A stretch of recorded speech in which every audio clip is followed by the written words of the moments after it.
Currently, my oldest video on the channel is the first of my roller coaster record videos, where we ran through probably the most basic of the records. Then, later on, we ran through the next few. So, they have acted sorta like a benchmark for my channel and shown the progress on my videos. So now, it's time for the final one. Hopefully. Today, we are looking at the coasters that hold the record for the oldest operating of something important to coaster history.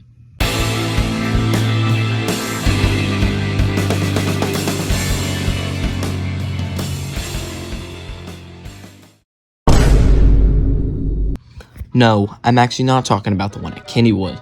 Instead, it's the one at Seabreeze Amusement Park in Rochester, New York. This coaster holds a record that without it, coasters would never have been the same. It was the first coaster to have upstop wheels. Sure, Kennywood's, which just happened to have the same feet, opened the same year, and it was only a month later.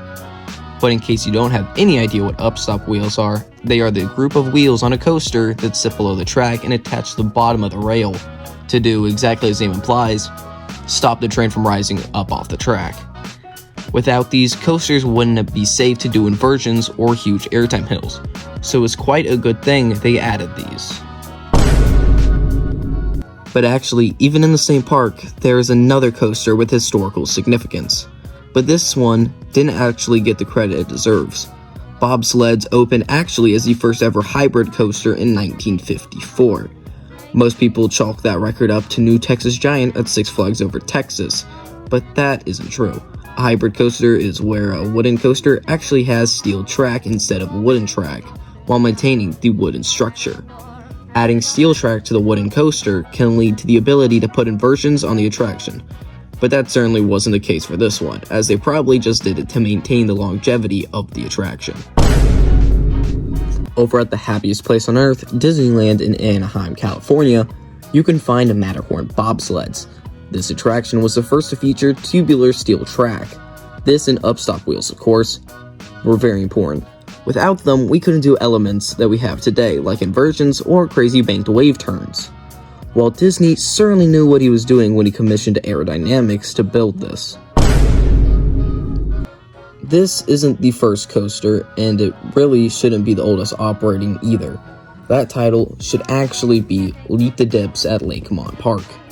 But unfortunately, we don't know the fate of that one, as it closed indefinitely since 2024. So, the record falls to the Great Scenic Railway in Melbourne, Australia. No matter what coaster holds this record, it is always great to look back on to see how far coasters have come, sort of acting like a benchmark. This coaster is so old it still has a person that has to ride it to slow it down using a handbrake. At Cedar Point, America's Roller Coaster, you can find Magnum XL 200.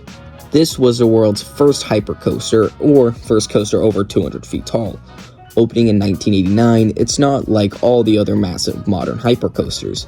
Instead, they just made a really tall mine train.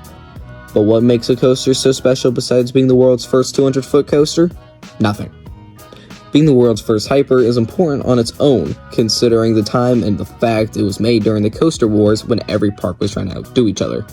So it deserves to be recognized for it. Well, that's the end of this one. I don't think I'm going to make another one of these, so I guess now it's time for the basic outro.